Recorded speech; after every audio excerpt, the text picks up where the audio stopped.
Après l'entraînement épaules de Ronnie Coleman, est-ce que ses épaules sont congestionnées? Je sais pas.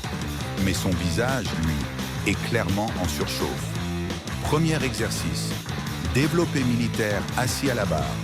Petite charge pour s'échauffer, 100 kg.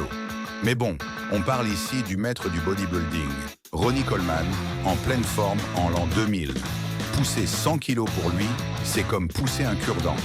Allez, on passe direct à 140 kg. Derrière Ronnie, le petit monsieur musclé, c'est le patron de la salle de sport Metroflex, Brandon, et aussi le mentor de Ronnie. Il enchaîne 12 reps tranquilles, sans forcer. Et après l'exercice, il nous sort une petite pose toute mignonne, menton posé sur la barre.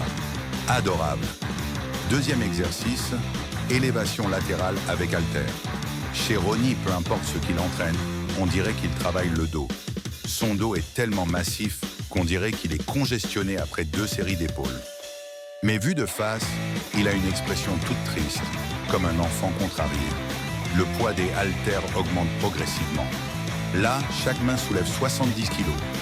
Le mouvement est presque hors de contrôle. Les grimaces sont incroyables.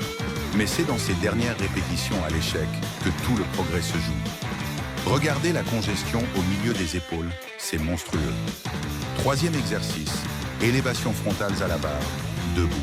À son apogée, Ronnie c'était une machine de guerre. Taux de masse grasse ultra bas et que du muscle noueux, dur comme du béton. Quand il force avec les épaules, t'as même l'impression que son cuir chevelu s'active aussi. On connaît tous cette phrase. T'es trop balèze, moi j'arrête la muscu. Quatrième exercice, oiseau inversé à la machine. Butterfly inversé. Est-ce qu'il cible bien l'arrière d'épaule? Franchement, je sais pas. Mais ce qui est sûr, c'est que son dos bat des ailes comme un oiseau géant. Petit conseil, ne restez pas trop près quand il fait cet exercice. Vous pourriez choper un rhume à cause du vent qu'il génère.